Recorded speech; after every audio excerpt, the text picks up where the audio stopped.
Hi everyone and welcome back to this channel of crafting, crochet and knitting. My name is Nikki. How are you guys doing? We are well into 2021 now. I'm doing okay. I don't actually know whether I mentioned in my previous video or not, but the reason I'm doing okay is because just before New Year's I handed in my thesis. So I am so close to the end of my PhD now. I'm so happy about that. So yeah, I've got a bit of time now to rest and recover and do some crafting. But I have also been starting the job hunt, and job hunts are bad at the best of times, but job hunts in the middle of a national lockdown, not so easy. There's like an extra level of panic. But yeah, what can you do? Everybody's just trying to stay safe, so yeah, that's good. Besides all of that stuff going on, it is actually now getting really frosty and there has been the odd flutter of snow. So it's definitely time to get our January jumpers going. So I've got two jumpers that I'm going to show you today properly, as well as also showing you this in a little bit. But first I just thought I should explain me and jumpers. So I have said in previous videos that my task for 2021 is to get better at making garments, and particularly I have jumpers in mind, jumpers and cardigans in mind.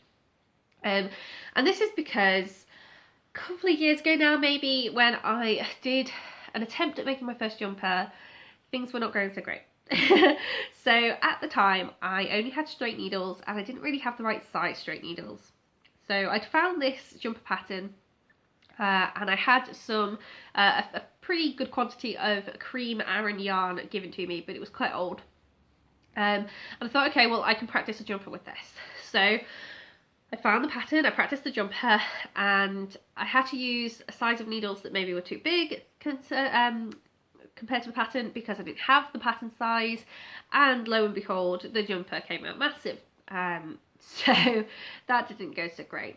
I acquired the correct needles, and I took another look at it because the stitches themselves were really loose because of using the wrong needle size, as well as the jumper being big, and I thought it might be enough just dropping back to the right needle size. And I did that and it was okay.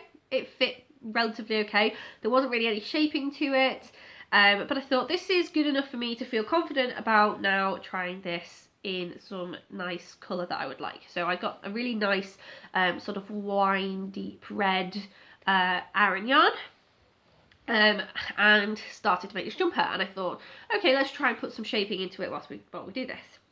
It was a really simple jumper. It was just a rib stitch around the stomach and then garter stitch for the rest of the way. I did it.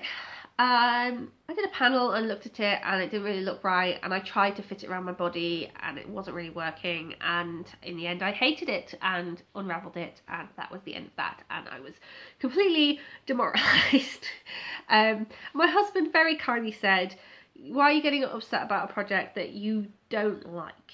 Why don't you do a project that you are going to like at the end of it?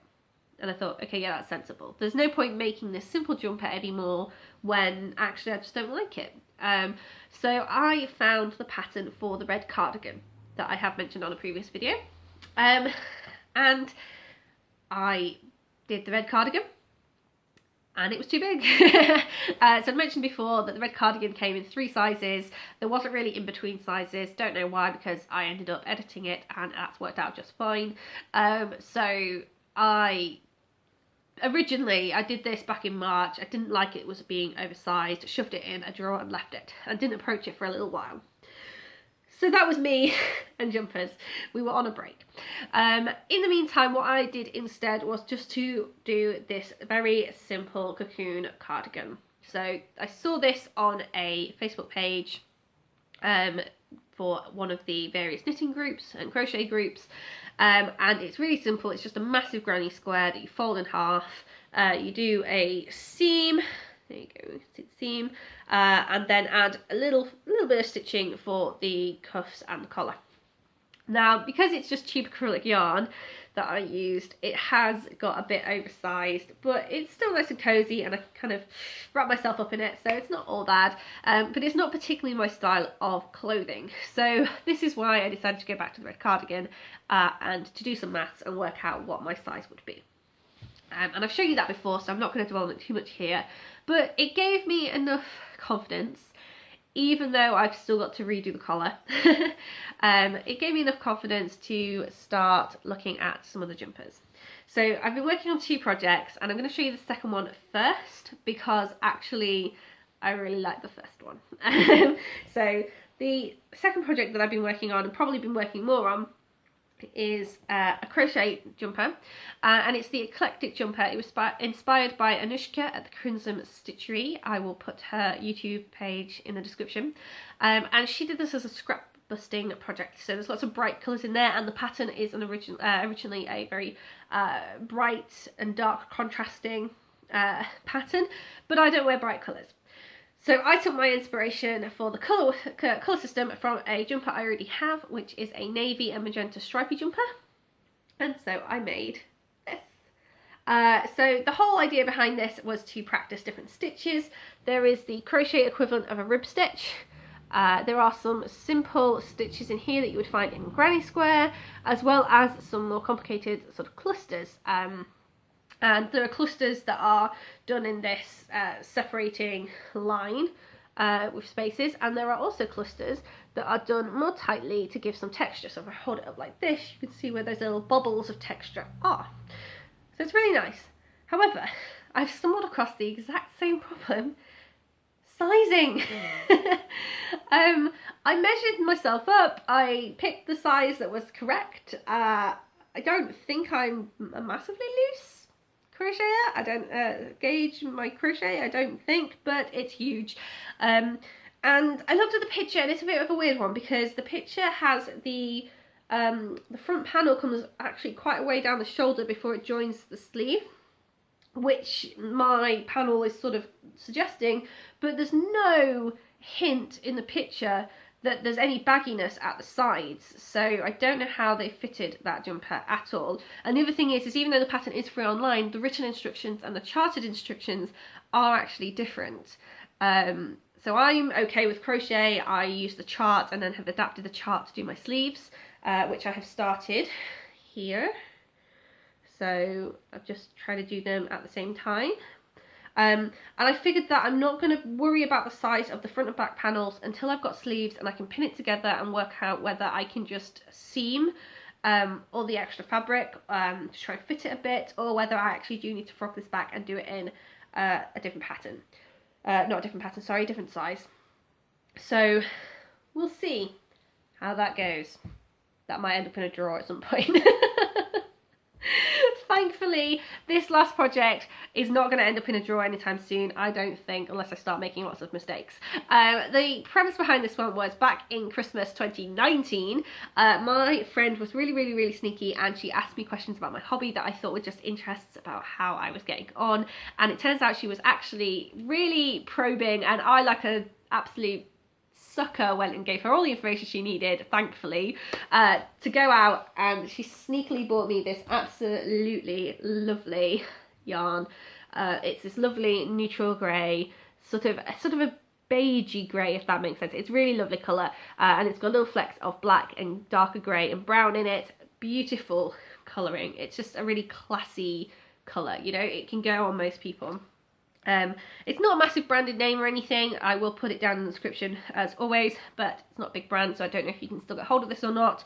But it was a yarn that I still kind of thought I need to keep this safe until I am better at jumpers, because obviously back in Christmas 2019 I was failing at the simple garter stitch jumper at the time. I had no confidence in my ability, and I didn't want to ruin this yarn. I actually found a pattern that I intended to use really quickly, but it was a cable pattern, and I'd not cabled in a while. I barely cabled before at all, and I thought, yeah, I definitely need to wait for this project until I'm better at things. However, the other benefit of waiting is that I got my interchangeable circular knitting needles as a gift, and the fact that they're on a cable means that you can size it up as you're kind of going along, which you can't do with straight needles nearly as easily. and I was having lots of trouble with the sizing before.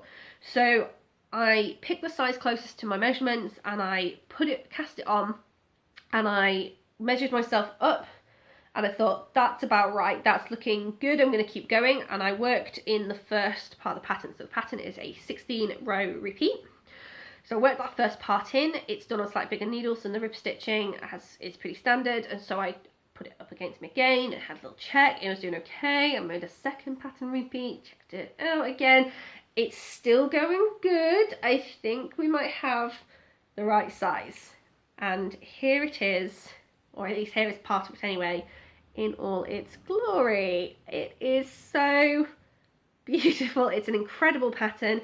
It has this moss stitch at the sides and then this nice center cabling, and you do this for the front and the back, and also the arms are slightly different, but you have a cable up the arms as well. I haven't got onto those yet.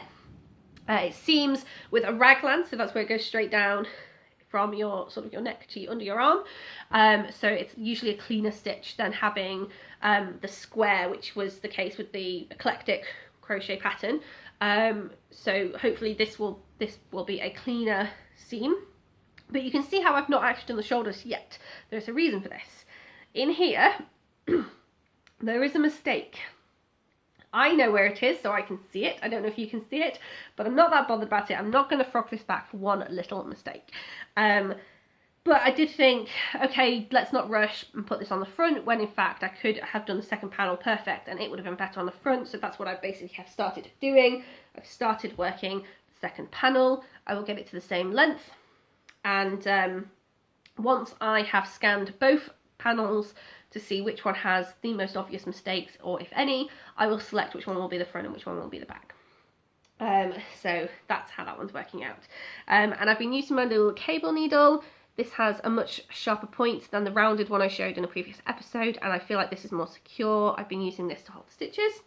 It is thinner than the actual needles I'm using, but that's okay because it's only holding the stitches and all the work is being done with my 5mm needles, so I haven't spotted any cause for concern in using that. And yeah, as you can see, it's going really well. I'm really happy with it. One piece of advice I would give is that if it can be really difficult to sort of see your panels. So when I was looking at the pattern and writing the pattern out, I had a vague idea of where the panels might be, but wasn't too sure. Once I'd done the first pattern repeat, I found that it was really slow going, because if I lost my way, I had to count back from the start of the row.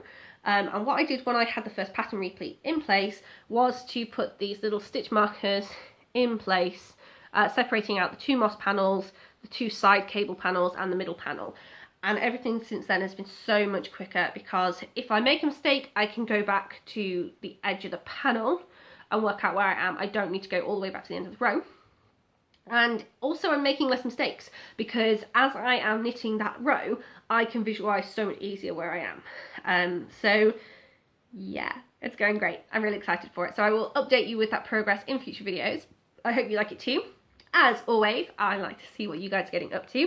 YouTube does not allow us to post photos directly to the comments section, but that's not going to stop us. If you have been posting any of your crafting to other social media accounts, please leave a link in the comments and I will go and peruse them, because I really love seeing what other people are crafting.